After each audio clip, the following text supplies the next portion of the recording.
Yeah, pretty cool, huh? Yeah, I was there and it still never gets old. Okay, so this video is about weathering freight cars. It's a how-to video, or should I say how-I video. Now, right up front, let me clarify a few things so we don't get off track. Get it? Off track? Oh, come on. In this video, we cover a simple yet effective method of weathering. Of course, it's not the only way you can achieve realistic results, and it's surely not the be-all, end-all of weathering, but it's definitely cheap and it's fairly easy when compared to some of the other methods out there. Yep, this very method can be used in many applications, including cars, locomotives, details, and even structures.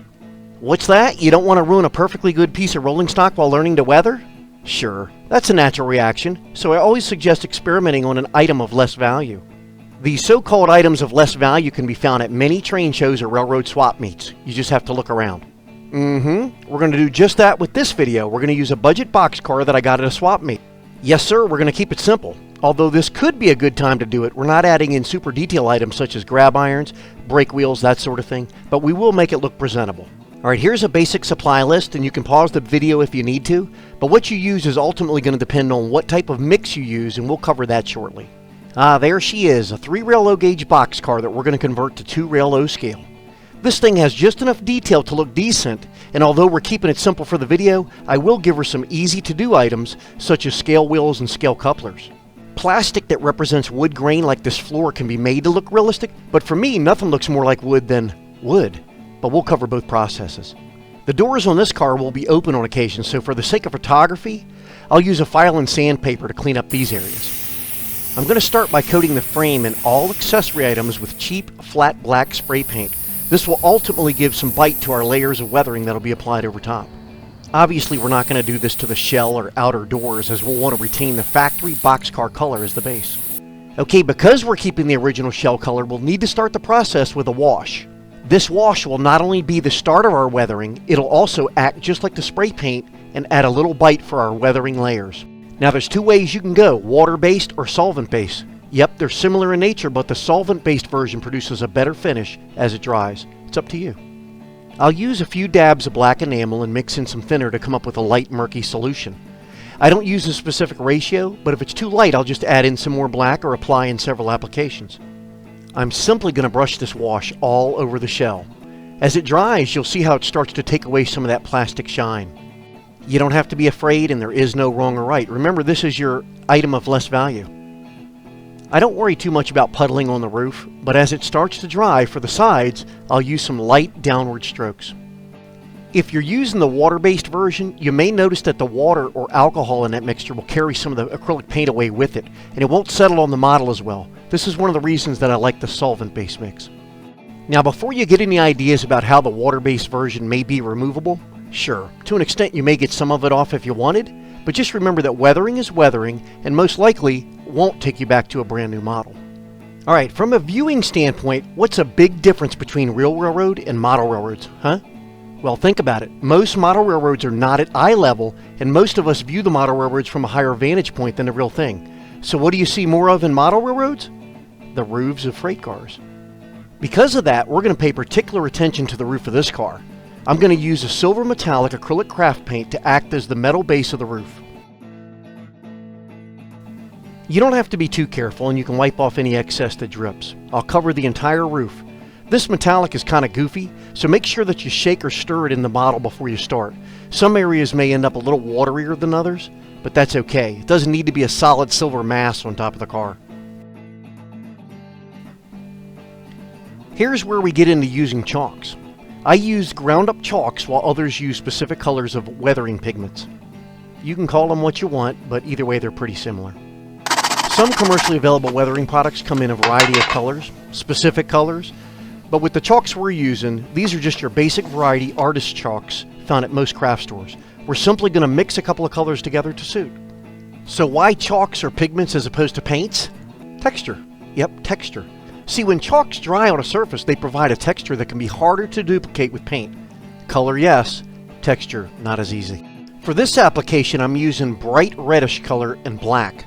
I'll mix the two colors together in 3 little piles which will reflect 3 different degrees of rust, from dark to medium to light rust. As you can see, I simply mix these chalk piles in with some thinner to create a soupy paint-like mix, and then I just paint it on.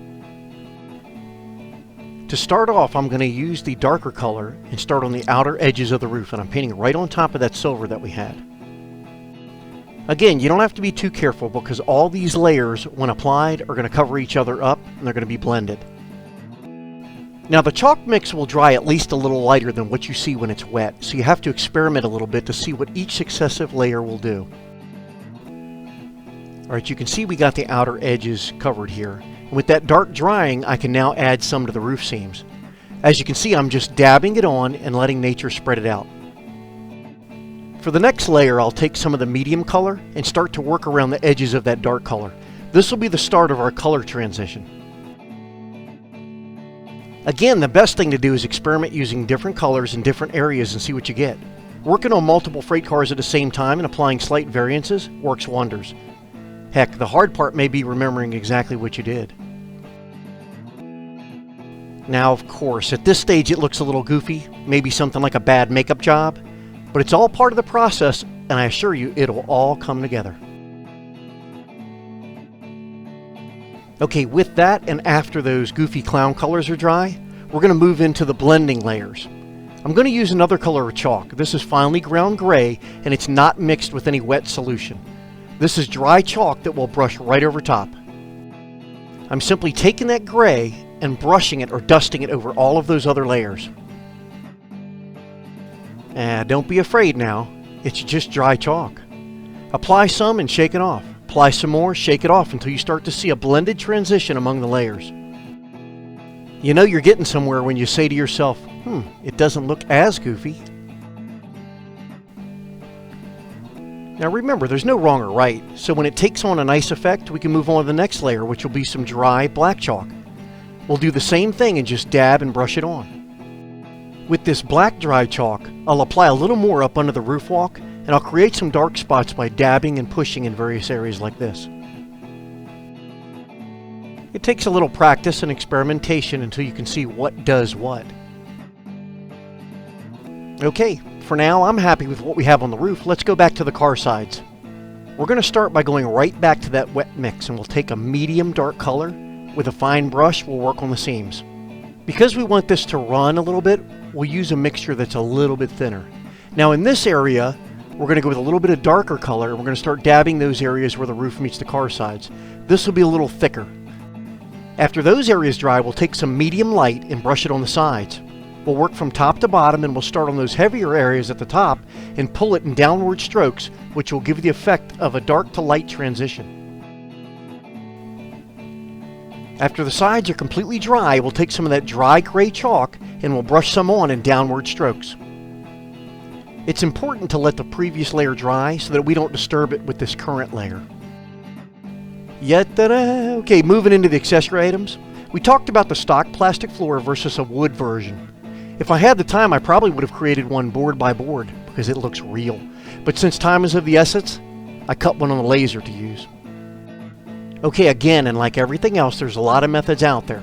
There's a lot of ways to make plastic look like real wood, but for this example, we'll use a simple method of acrylic paint and a black paint wash. I'm simply painting this whole plastic piece with white acrylic paint, and then I'm going to take that black dark wash and paint right over it. For those interested, I used this very same method for the railroad ties in our weathering track video found right here on our channel. So what if you did use real wood, board by board, or a laser cut piece? Simple. I'm using that same solvent-based black wash. I'll apply this in several coats till I come up with the color that I like. Trucks and wheels. Yep, if you'll remember, we gave these a nice coat of flat black spray paint in the beginning. Now this is all going to be up to your personal desires, but I'll take a wet rusty mix and paint the entire truck. Who knows, maybe you'll like it just like that. But I'm going to take some dry bright red chalk and dust it on the entire truck. Then I'm going to apply a dusting of dry black over top of that. This will give it great color with plenty of texture. I'll do the same exact thing for the wheel sets. Yes, cover the entire wheel sets. Have no fear, we're going to clean those wheel sets here.